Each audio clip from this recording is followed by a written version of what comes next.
Oh, and here with me today is Bernard Guerin. Hello, Bernard. Hello. So, Bernard, it says in one of your books, because you are a prolific writer, among other things, that Bernard has worked in both Australia and New Zealand, researching and teaching to merge psychology with the social sciences. And your main research focuses on contextualizing mental health behaviors, working with indigenous communities, and exploring social contextual analysis, especially for language use and thinking. So, Bernard, anything else we should know about you before we begin this conversation? Nothing you probably need to know. There's plenty more to me and where I came from. I mean, history, academic history. You don't need to know all my personal history, but you're welcome if you want to ask.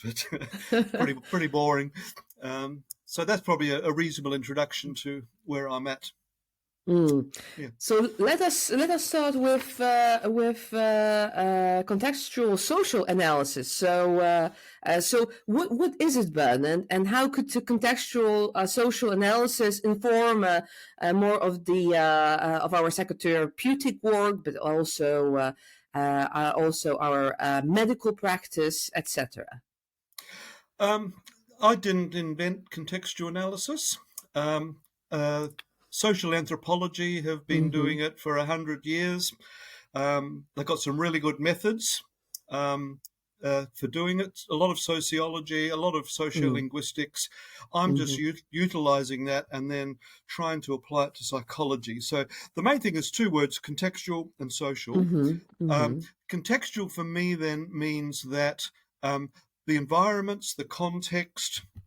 I tend to use the word context because Mm-hmm. in English, the word Mm-hmm. environment usually means the physical environment Yeah, that's only. correct. If you Yes. talk Yeah. about the environment, Mm-hmm. whereas obviously I want to include the social, cultural, Mm. societal Mm. um, context as well. So I use the word social in there just to remind me and everybody Mm. else that the context is going to be social for everything humans do.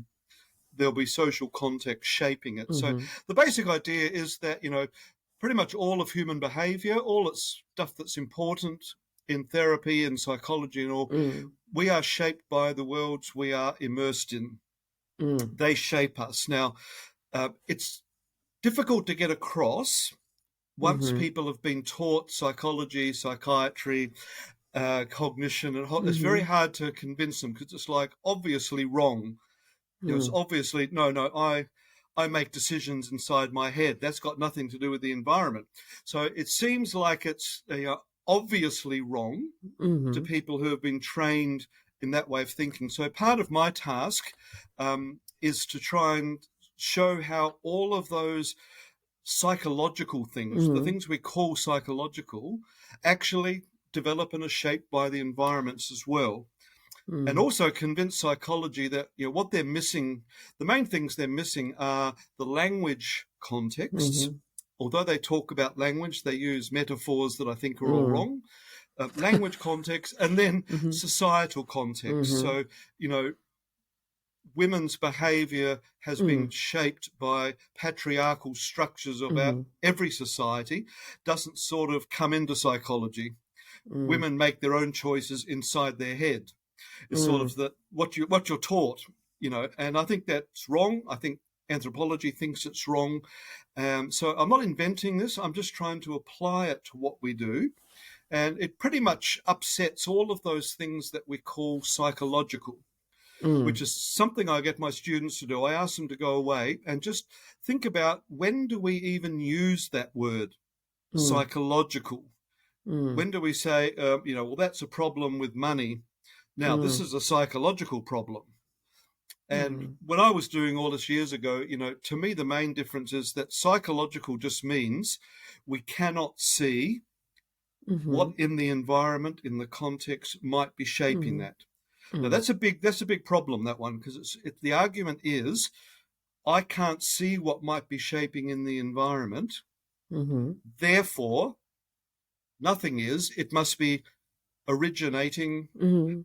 being shaped inside my head. Now, that I think is the fundamental mistake of psychology for many hundreds of years, or a couple of hundred years, but also really around the time of the cognitive revolution, that they really made that mistake. And I've been going through Piaget, Chomsky, and others, and just pointing out where that occurs. Like, you can actually point to little bits of their reasoning where it says, I cannot see how this might be shaped by the environment, by the world, by the context. Therefore, it's not. And of course, that's a bad argument. I just say, well, you need to look harder. Go and look harder. And again, look outside your box. Look at the societal context, the language context, before you make that jump. So that's the sort of way I approach it. It's very difficult to get across to people with a training in psychology or even without. And it's just so easy to say, oh, well, that was a brain problem. You know, we do it in everyday life. I sort of, pick up my tea here and spill it. Oh, my brain lapsed for a moment. Sorry. And we it's already present in our daily language. Yeah, so it's difficult to get across. But to me, once you get it, it just makes much more sense. And it also sends you out there to look at stuff that you're not looking at already. Like I said, for, pretty much everybody except feminist therapists don't think about what in society has shaped women when they come to you with problems they have. And so you end up saying, well, it's the woman's problem. It must be something she's making bad decisions. And it's like, well, you're blaming the victim. You're blaming the victim here. And if you can't see how that is shaping behavior, and of course, patriarchy shapes men behavior just as much. But they normally are shaped to do stuff which is good and pays off. Beneficial, yes. Yeah. So that's the sort of idea then. Social contextual analysis is really following up what anthropology, sociology, sociolinguistics has known for a long time, but really tried to look at the so-called psychological states and things and say, well, what are they? So most of what I do is not saying things are not real. So if people say, no, I've got this inner world, I'm not saying, no, you don't. That's mistaken. Nothing is happening. There's nothing to see here, because obviously something is happening in the person's life. Now, to me, it's a lot of talking. The whole inner world sort of approach. It's about talking in new and different ways. And therapists do that with clients. Clients do that. We all do that. So it is real, but it's not some hidden magical mind inside of you. And all of that talk has been shaped as well. So we have to say, well, what has shaped me to talk that way? So if I come to you and say, look, I'm really depressed, Julia. Nobody likes me. Everybody hates me. It's saying, well, that's something's going on here. You are having bad experiences, but it's a talking thing. And what I need to find out is, well, where has that been shaped? Who has shaped that? In terms of your environment, so the social arena. Yep, but also the societal media, what people, the average person would say, what you read in the news. Young people today are getting the idea that they're not really valued very much just from the media. Even if their friends and family don't tell them that, you're still being shaped to think that because of the way media talks. So basically, this goes against this ongoing narrative that feeds in all types of disciplines, including economics, because we were led to believe that everything is up to us. It's a neoliberal thinking. It's like trying to say you live in a void, but we do not. So this way of thinking is actually becoming more and more present, fortunately so, that actually we are interdependent, and there are so many other people and other factors that that influence who we are and how we feel and even what we do. Yep, absolutely. And one of the main problems with thinking that way, which you can sort of also notice from 1960s onwards in psychology, is that once you get that sort of way of thinking, and everything becomes something hidden inside of you, and we just keep changing the words. It's cognitive processes, it's mind, it's personality. Once you get that way of thinking, most people and therapists, I'm afraid, stop looking at people's worlds. You don't That's put very the important. energy then into that. So what I think that's if all they were doing is just talking words and words, it's not so devastating to me. But the problem is that they had them stopped looking at the world. So experiments in psychology don't really involve the world anymore. They involve a tiny little environment in a lab. Clinical trials don't involve the world. They involve a person in a lab with a therapist with a clean protocol to follow. So the world has basically been excluded. And the justification for that is that we talk in terms of mental, mind, you decide, you choose, it's up to you. It's neoliberal way of thinking. But that's what I don't like, is that stops us then from looking for alternatives. And that's where I think, one of my big focus obviously is on mental health, because I believe that's like a really big example with a lot of problems, and a lot of people are suffering because of that way of thinking. Keep in mind also that every time you explain something by inside the person, whether it's their brain, their decision-making, their cognitive process, it almost always sometime leads to blaming the victim. Even if you're a nice, wonderful therapist, explaining that way inevitably leads to you'd start to want to blame the victim. They're not trying hard enough. I had a student do a PhD on people in poverty or borderline poverty. And one of the main theories at the moment is that it's all cognitive processes, that people who are in poverty, this is psychologists, people who are in poverty are making bad cognitive decisions. They have biases in their decision making, and that's why they're in poverty. And it's like, you obviously haven't gone outside your lab recently and talked to people about why they're in poverty and what they're trying to do. So that's the main thrust. I mean, sort of, the question, what is social contextual analysis? That's really it. It's just trying to bring the environment, our behavior is shaped by it, even the tricky stuff. So in my books, I do a lot of stuff with the tricky concepts. So what does emotion mean then? We talk about emotion as something coming from within us. So how do we do that? Language. We talk about language as, I choose to say my words. We talk about thinking as I choose what I think or not.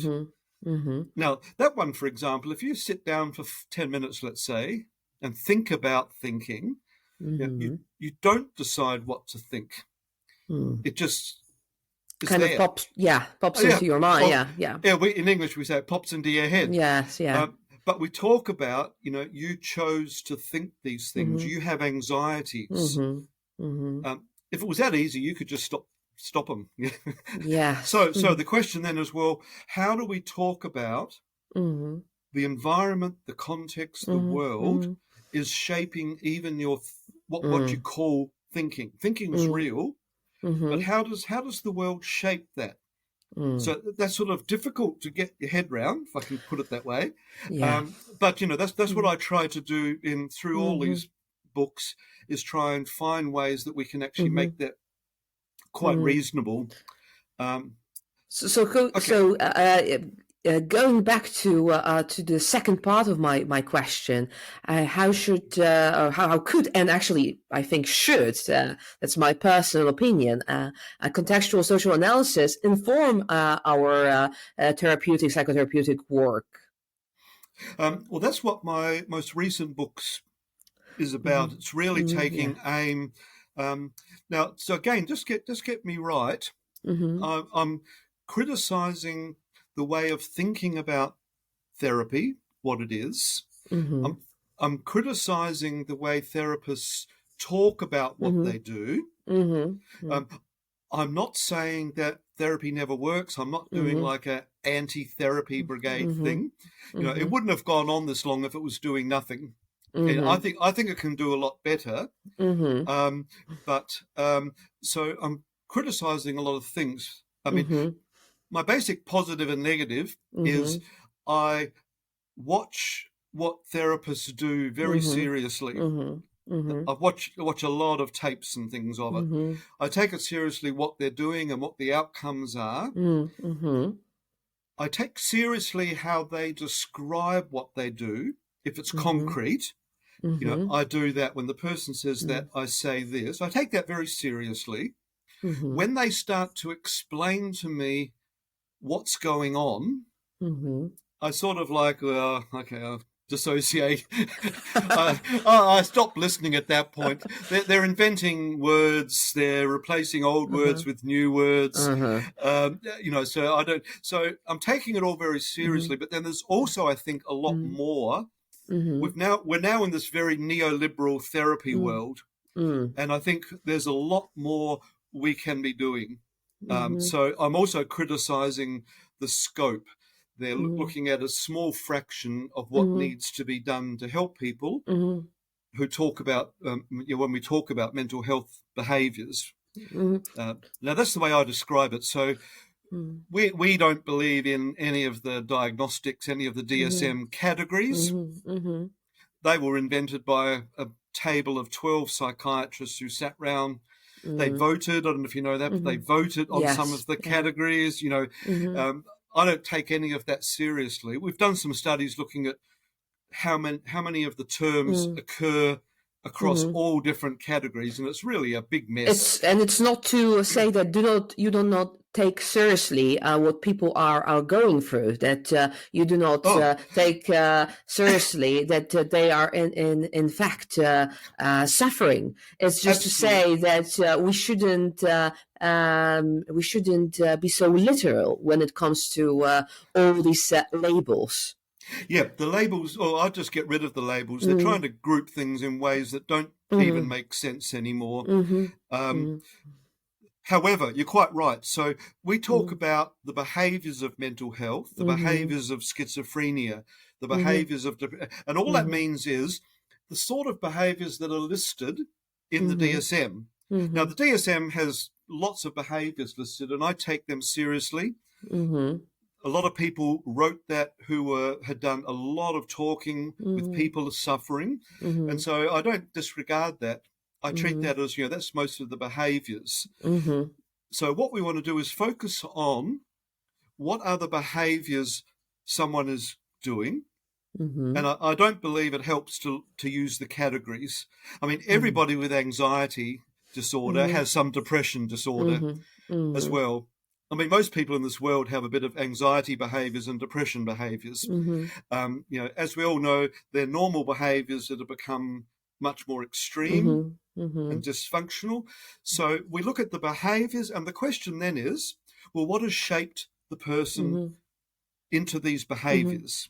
Now, I just better add here, behaviors, when I use the word, includes talking, thinking, emotions, feelings. I'm not talking about like just a body movement thing. So like Skinner, because he actually was saying that behavior is also about how we relate to these internal processes. So our thinking, our feelings, etc. Yeah, I disagree with him that they're not actually internal to me. They're shaped mainly by our societal language world, our community of speakers and listeners. But basically, yes, the same thing. So I'm not just meaning behavior as like lifting my hand or something, So Well, the basic thing I think is quite simple. The people are behaving in this way. What in their worlds have shaped them to behave like this? Now, the problem is that people, especially psychologists, are not looking at the world, a person's world, very broadly. So a good feminist therapist will immediately, a woman will come in, these behaviors, and she'll be thinking about what are the things patriarchy has shaped. Is this woman been shaped to do some of these? She doesn't want the behaviors. She doesn't know how to get rid of them, which, is really difficult. You just can't stop doing things that are shaped by society easily. And we'll probably come back to social action in a minute. But feminist therapists have long had the female clients go to women's studies, sign up for classes, join a feminist group as part of the treatment. And that's one way I see therapy needs to be heading more. The behaviours are partly being shaped by societal big things, effects of discrimination, racism, neoliberalism, crazy capitalism, expecting you to earn so much money and spend all of your time. That's not individual people shaping that behaviour in you. You probably never had somebody who's like walked around with you shaping patriarchal behaviours and saying, "No, Julia, don't do that. That's a man behaviour." It just comes from society, but it's real. Yeah, it's not really all about your mother or even your parents. It's yeah. I mean, when I read a lot of the early Freud, who did some very interesting stuff, and he wasn't rigid. Back then, he wasn't rigid in his methods or his thinking, as he was later on. And back in those days, a lot of the problems were with the father, because the father really was a person enforcing patriarchal norms, mainly because the women, the daughters and wife, couldn't go out of the house as much. They weren't going off places anyway. So that was a situation where a lot of the patriarchal learning, again, this is the upper class women that Freud was dealing with. It was more to do with the father.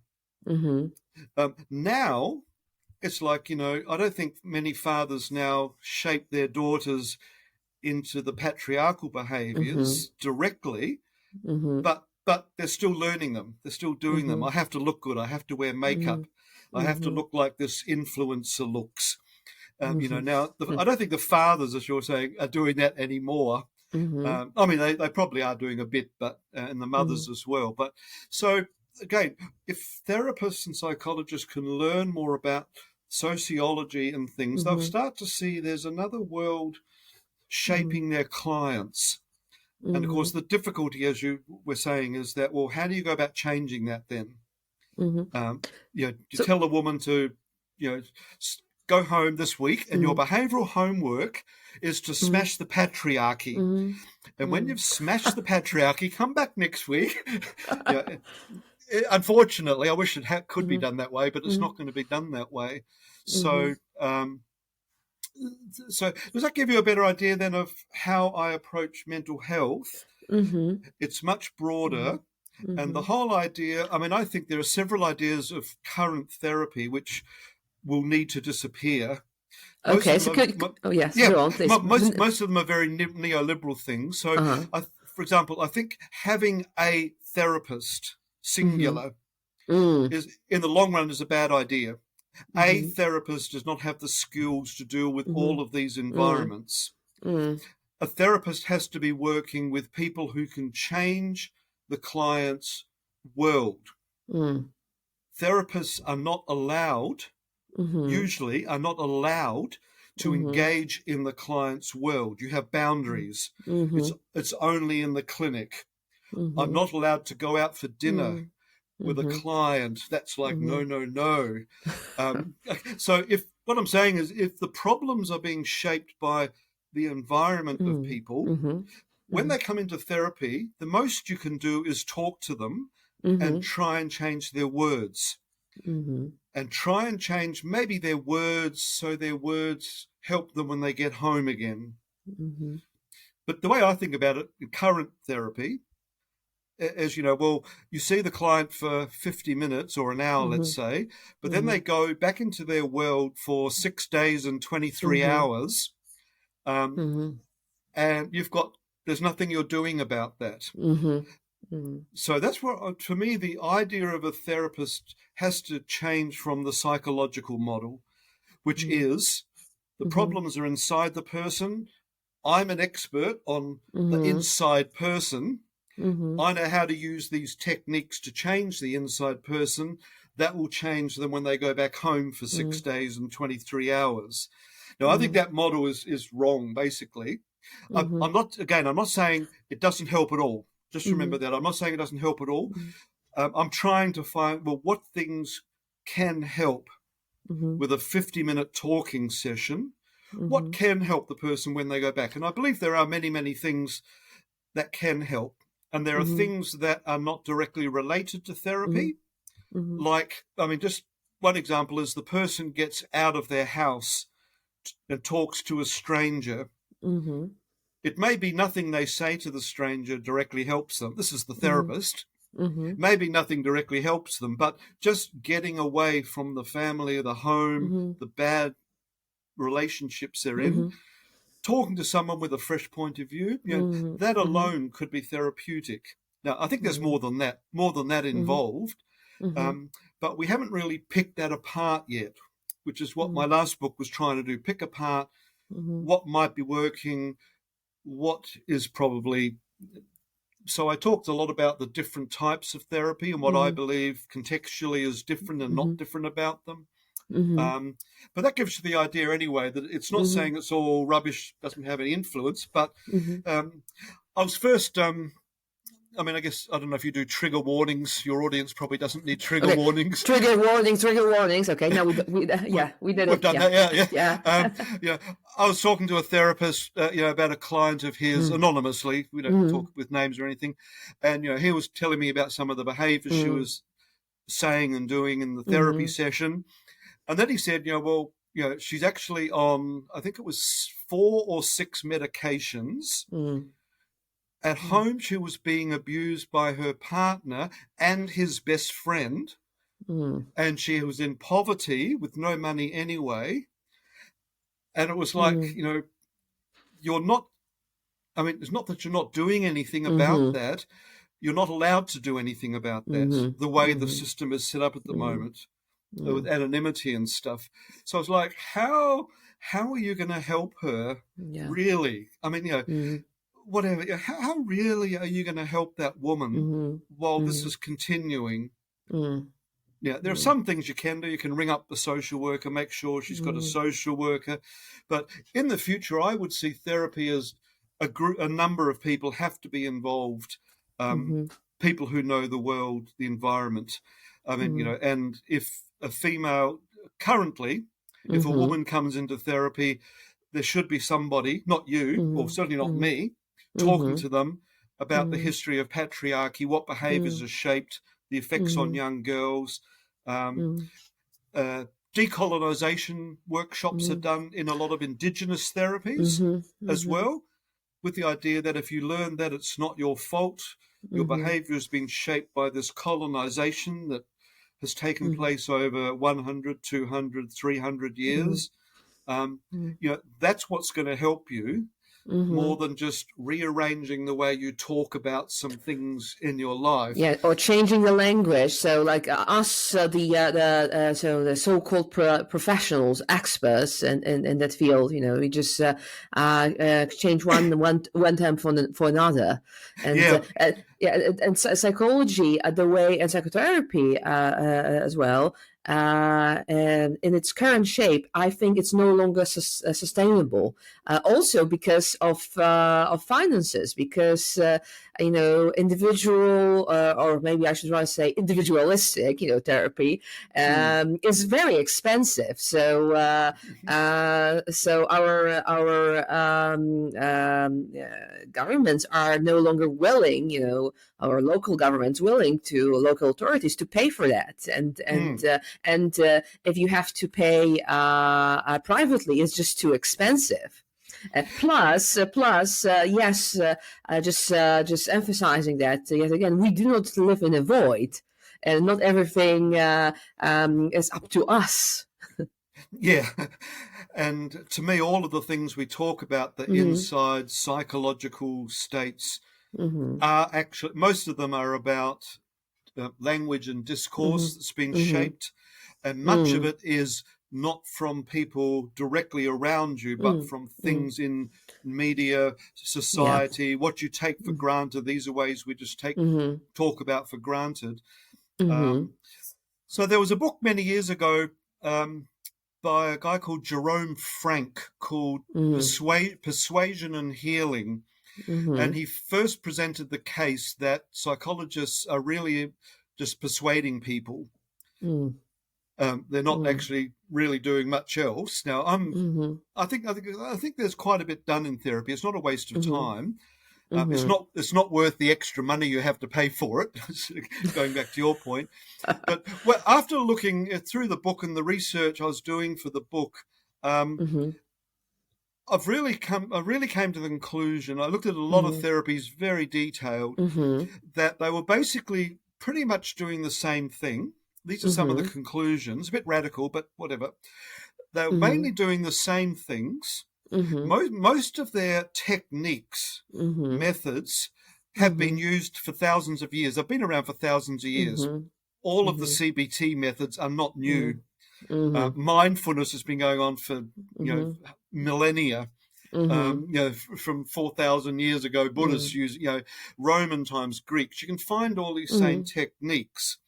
So the question then became, well, presuming the therapies do something, and the new ones, give them the benefit of doubt. They are doing something that's beneficial.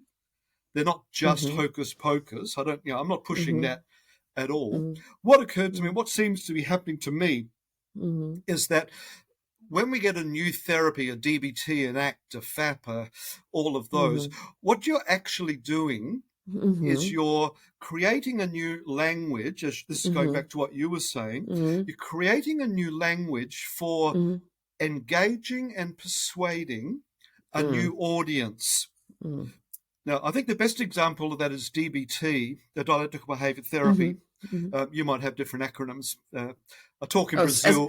In Brazil, it's actually the same in Polish, in Poland. Yeah. Oh, okay. In Portuguese, Brazil, they DBT often has a different acronym for them. Oh, yeah. Anyway, where it was very good, as far as I can tell, at engaging and then persuading young women who are being totally screwed up by society, not necessarily by their parents and all, but getting them to engage in something that helps them.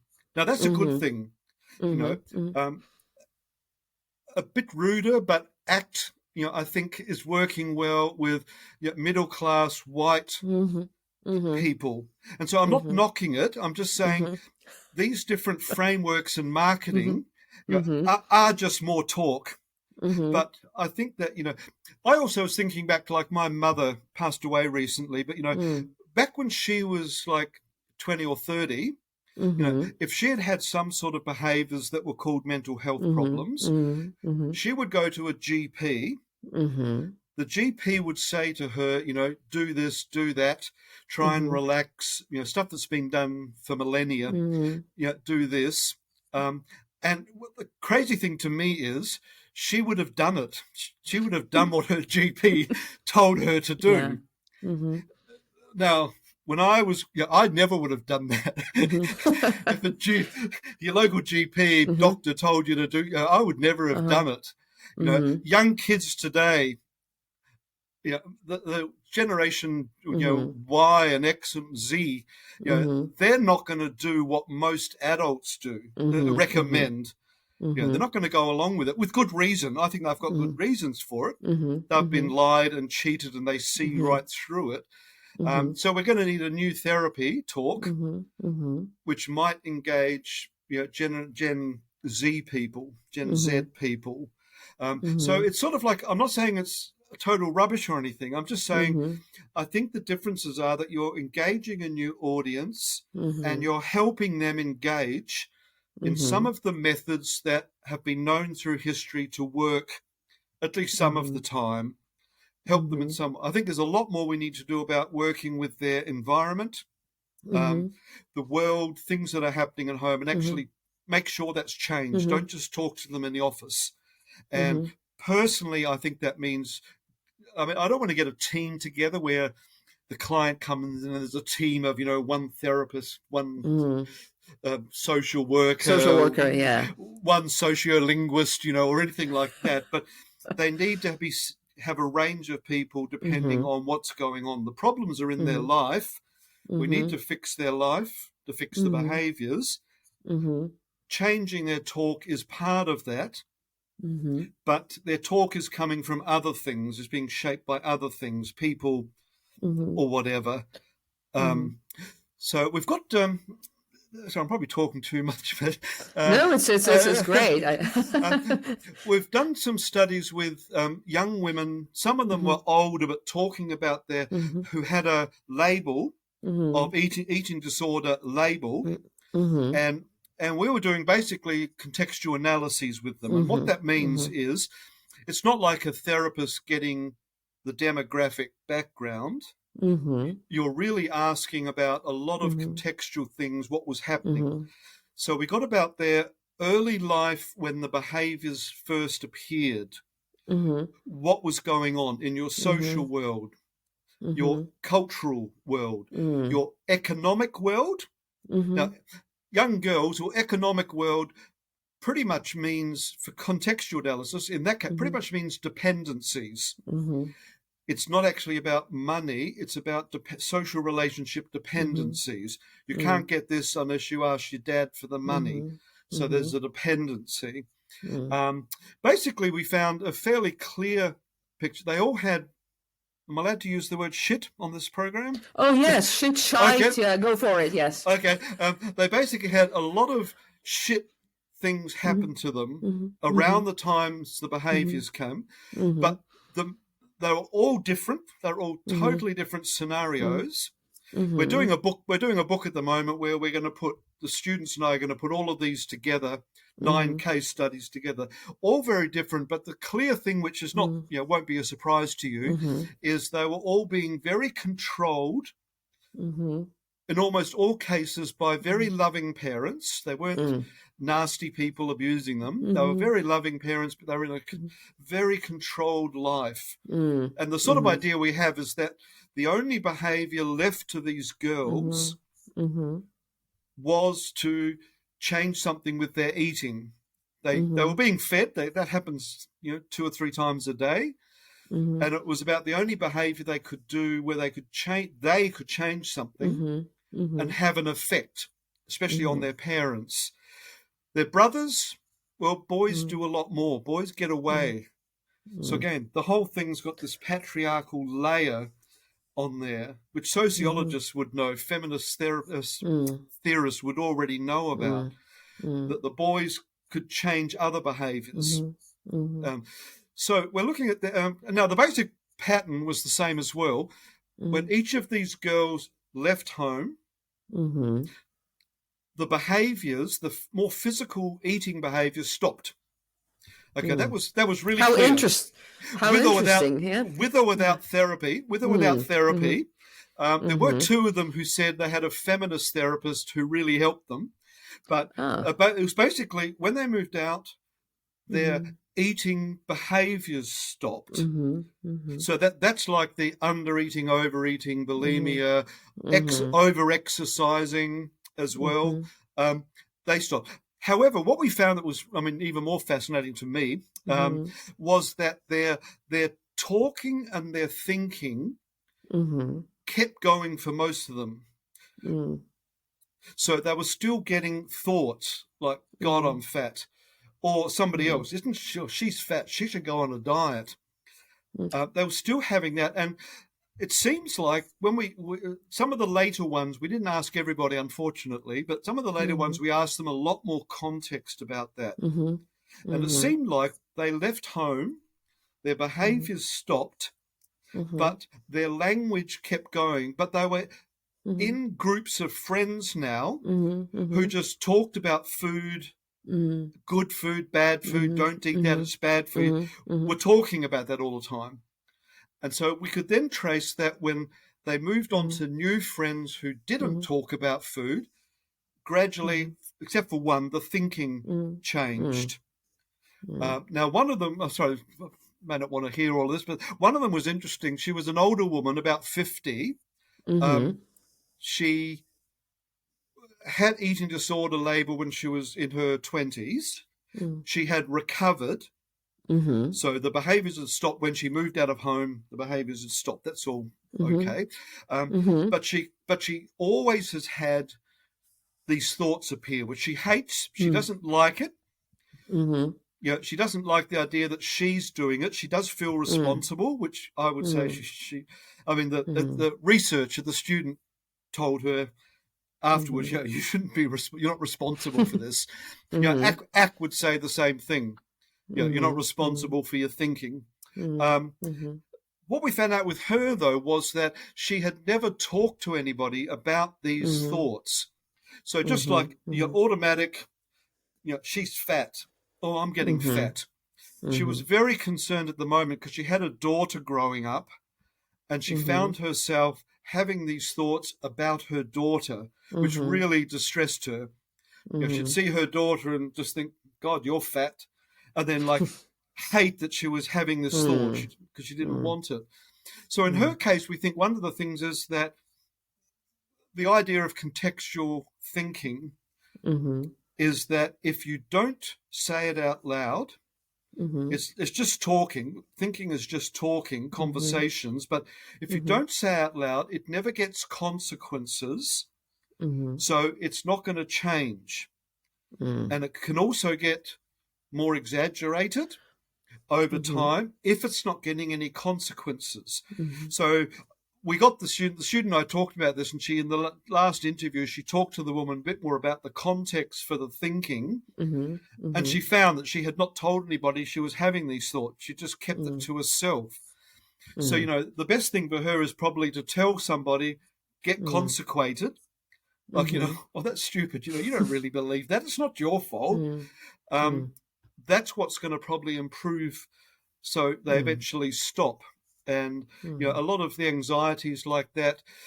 We've got a PhD at the moment who's talking to people with delusions and other behaviours of the psychosis group.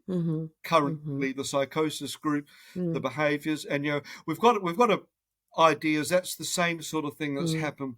Delusions are normal storytelling, but they've been shaped because of the person's life situation. They've been shaped out of control. So again, delusions really seem like there's something inside of you. You're crazy. You're saying this crazy stuff. It's all about you. But in fact, we're hoping, or we think we can then relate that to their bad. It'll be their bad audiences when they were growing up. So we're asking questions, who listened to you when you're growing up? Who listened to stories? Could you tell anybody about what you did at school today, Mum?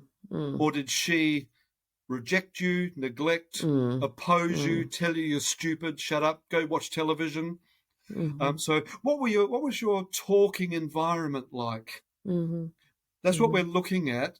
That's what has probably shaped them to get more and more exaggerated stories till it gets out of control. And then you have all the other stuff like dissociation states where I think similar things are happening.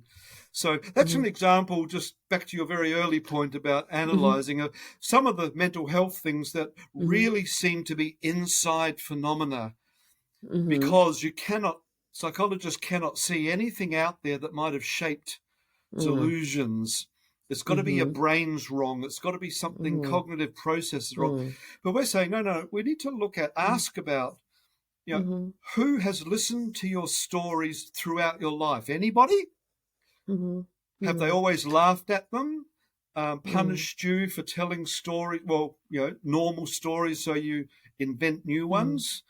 So that gets back to the very first point. The main thing is that once you think about delusions are obviously inside of you, anxiety, the anxious thoughts are inside of you, you stop looking for what might be out there shaping it. And that's what I really like, is it at least opens up the doors. And so we're doing a lot now in what we call discursive community context. So what's that? Yes, I was like, how has your language been received throughout the life?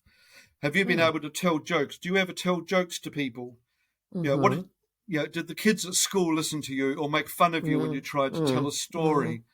And so really getting back to how the verbal behavior has been shaped by people, by society. It would be interesting, Bernard, to look at people who are maybe raised in a multicultural environment, because that would make it slightly more complicated, a bit of a challenge, because then you are using multiple languages, so referring to multiple cultures. But then what you've got to trace back is you're going to have multiple audiences and probably two very different audiences. Sort of the people I know, I've worked with and know, so you're also having two different standards of how people respond to your talk. So the kids at school laugh if you tell a sort of a risque joke. The kids at school laugh, but you do not tell that at home to your parents. So again, so it's not looking at, to me, it's not that you have developed two cognitive systems of language. Again, we've got to push that out. You've had two different sorts of audiences shaping different sorts of language in you. And they occur in different environments. I mean, the real problem for kids like that at school, the real problem is when you have a sort of a family school get-together and your family shows up at the school and you suddenly have both these audiences there at the same time. And, it's scary because the teacher may say something to your parents, oh, she's a lovely girl, she does swear quite a bit, but she's a lovely girl. And the parents, a bit of a rough example, but you know what I mean when you've got that, or you get an audience. Your other question, I think that goes straight back to that. So the question then is, well, if this is going on, that your talk has been shaped and your thinking has been shaped by the different audiences, including societal audiences. You don't even know who they are, who write stuff out there. You don't even know who it is. And you get persuaded by some new far right group who you don't even know who they are. What do we do about that? So we're hoping we're going to try it out. But for example, for delusions, what that person, if we're right, what that person really needs is 2 or 3 audiences in their life who will listen to them tell normal stories, just like we might tell at a dinner. You don't stop them from telling stories. We all tell stories, but they should be able to tell stories that are normal jokes and, the most important thing, have people respond to that in a sort of whatever normal way. So, their language is not wrong or anything. It's just been shaped to tell certain sorts of stories. And so, again, what you're going to need is a group of people who can work with that person. Again, get real audiences, not fake ones where you get, you you try and pretend to enjoy the story. Ho, ho, that was a very funny joke, and you've got to make it real, but then they can continue with people who probably very different from their family, who never laughed, listened, appreciated their talk, develop with them. But that's got to be done outside of therapy to be real and to last. So again, that also gets me just to think we've got to push therapy out of the clinic. The problem's not inside the person sitting in the clinic opposite you. The problem's out there. So, how do we handle that? Basically, it's not solved yet, and there's a lot of legal and professional problems trying to do that. And the psychologist loses their sort of unique or uniqueness about it. I'm the expert in the mind. You need to pay me more money to talk to this person because I'm an expert. Now, from my point of view, therapists and psychotherapists are this is not meant to be not rude, okay, but they're actually good at talking and persuading people and using language. And if you reflect on all the people you know who are good therapists, that actually I think is pretty true. They're very good at using, changing, convincing people. They'll be great at marketing if they wanted a new profession, and they're really good at that, and that can help. So again, I'm not knocking it, but the whole I'm an expert in the mind, to me, translates to I'm an expert in language and changing people's language. That to me is what good therapists are about. And again, that's part of what we need. I mean, it's not saying get rid of them at all. But it's about making certain changes, because if not, we're just maintaining the status quo.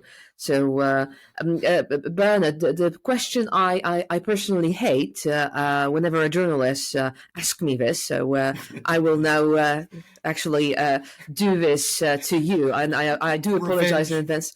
Revenge for you, yeah. Okay. No, it's no revenge, but maybe it's not a bad question. So how do we? And you did touch on this, but maybe to summarize it a little bit. How do we go about? How do we start? For instance, if you're a CBT therapist, how do you become more contextual, a person using contextual social analysis? How can you do it without all these teams that you've mentioned, all these things that should be in place but aren't yet? Okay, to me, that we need, and this is partly what I write, convince people in general in psychology. I work with students that the idea that we're shaped by the environment we're swimming in is real. Secondly, that environment is much more than the physical environment around you. Also, that some of those environments' contexts are very difficult to see, such as societal, patriarchal, and language, how that gets shaped. Those are very difficult. So you need lots of examples, which we're trying to provide, so you can start to see that. I mean, women feel responsible for a lot of their behavior that you and I can look at, and a sociologist and a women's study will look at that and go, that's not them. They've been shaped into that by society. Why are they blaming themselves?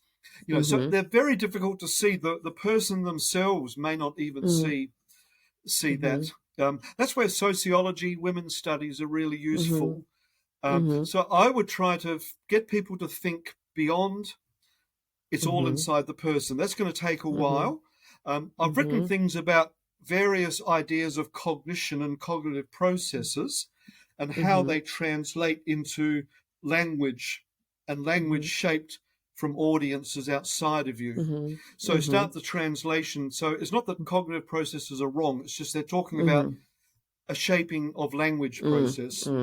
That's what they're doing. So then it's getting away from the individual idea that a person is an individual who decides everything about themselves, and getting to the idea that a large part, I would say most of a person's problem is not in the room with you when you're doing therapy.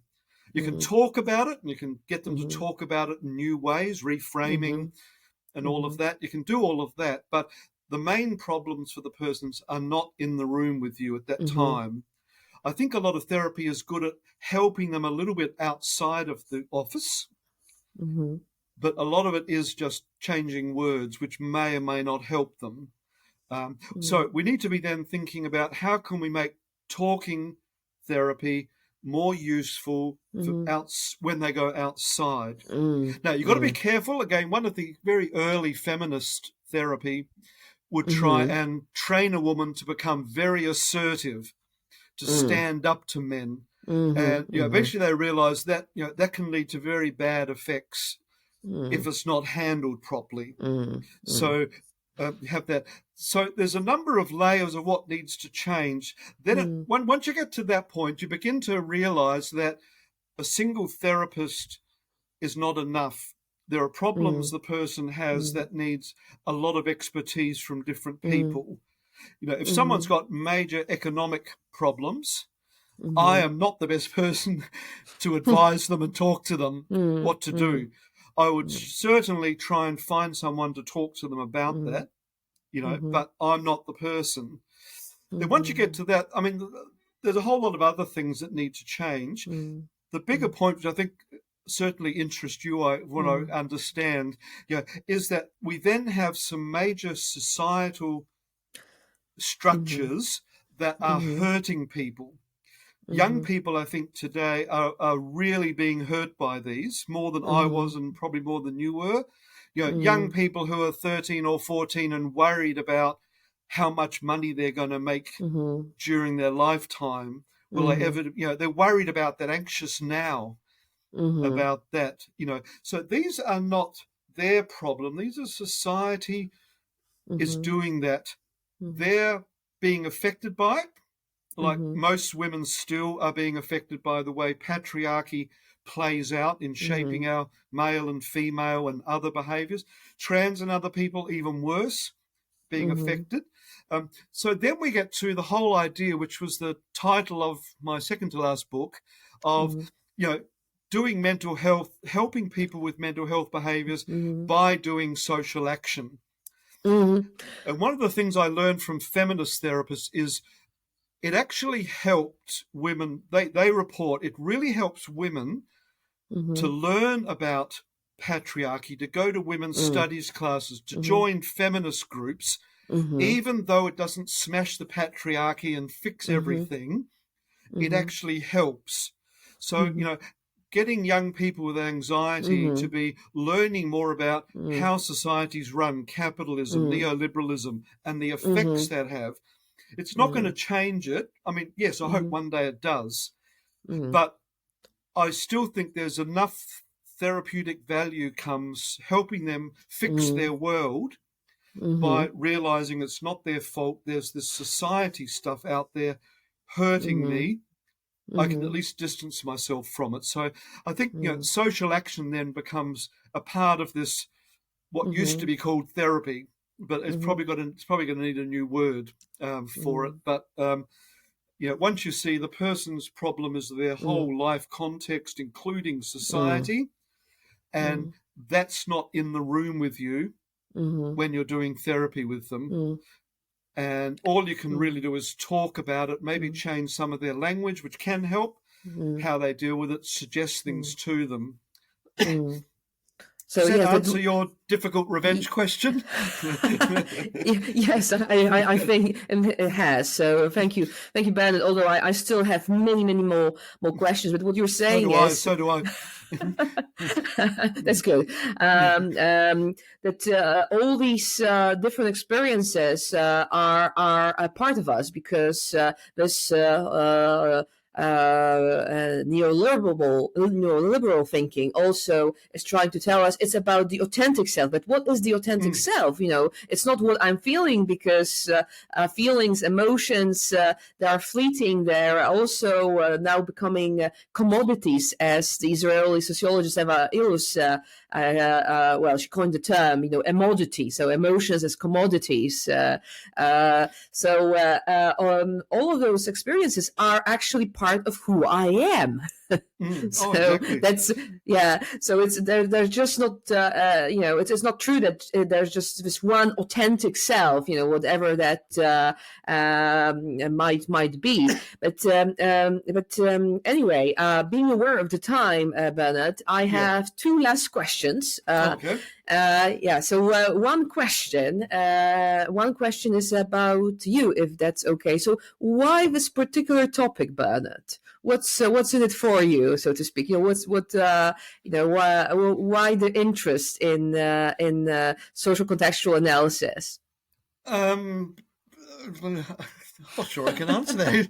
I mean, ever since I was in high school, I got really interested in psychology, and along the way, I've had probably different, if you're asking more motivation, what's in it for me, probably different things. Different times I thought I would become a hero, I'd get a fabulous job. Different times there were probably bits like that. Now I'm much more like finished, established. There's nowhere really, there's nothing I can seriously get higher. But it's like solving the problem and then seeing, I think there's certainly in mental health, but in a lot of other areas of life, there's still a lot that's being done wrong, and it's hurting people not being able to do it.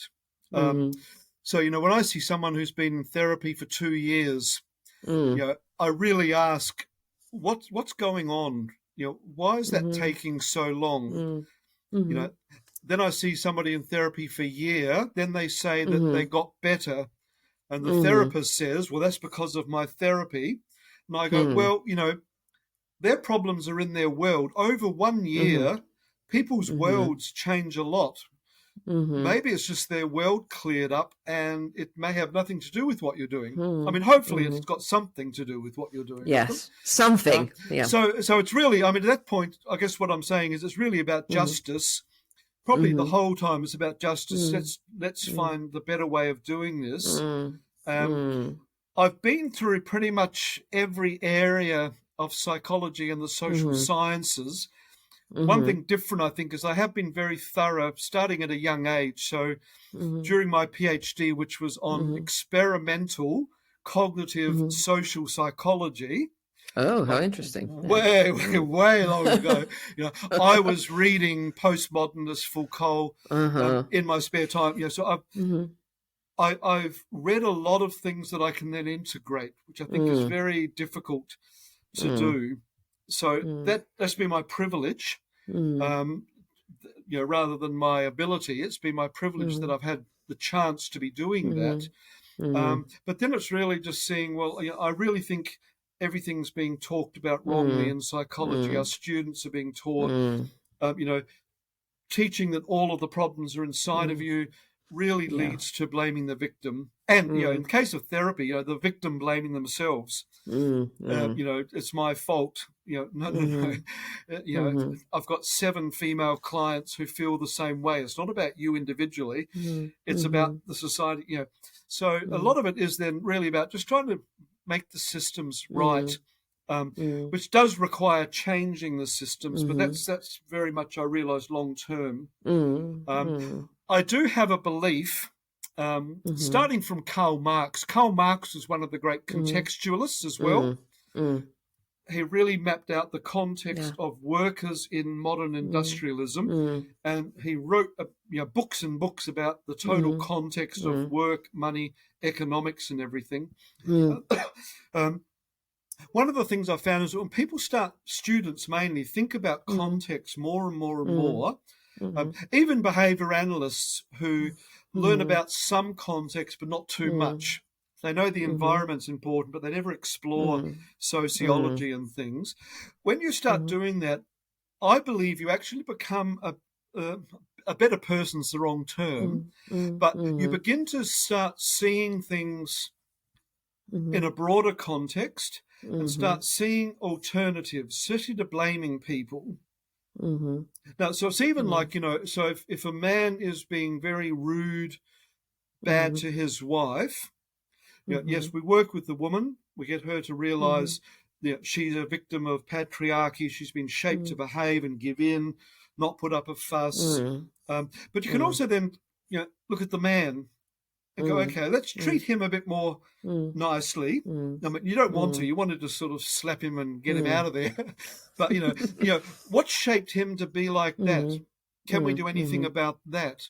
So I've always found when you start getting to thinking contextually, you start being broader minded, you start being fairer, looking at both sides, looking at solutions that involve more than just saying they're right, you're wrong, let's beat them.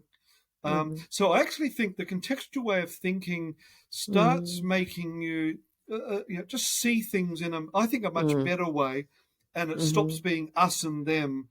We need to beat them. We need the wife to, I mean, I personally would want her to get out of the house, or get him out of the house if he's bad, absolutely. But, start seeing him in another way.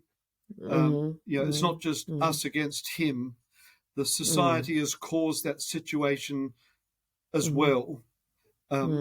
So again, I think there's a broader thing for me that I think a broader sense of social justice comes automatically with it, because you're approaching problems in not like blaming him, blaming her, but saying what's led them to do that. Yeah. The people around them, the cultural learning, the society. Now the problem with that is that our law courts in the West anyway are still very much the person is to blame for their behavior, which is very anti-contextual. But that's one of the problems then. You can be as contextual as you like, but if it goes to court, it's very much about, which I can see the point of that, but I also don't think that's, and, certainly most of the indigenous law systems aren't like that. And they look at the context of both sides, Africa, Australia and places. So there are alternatives to that.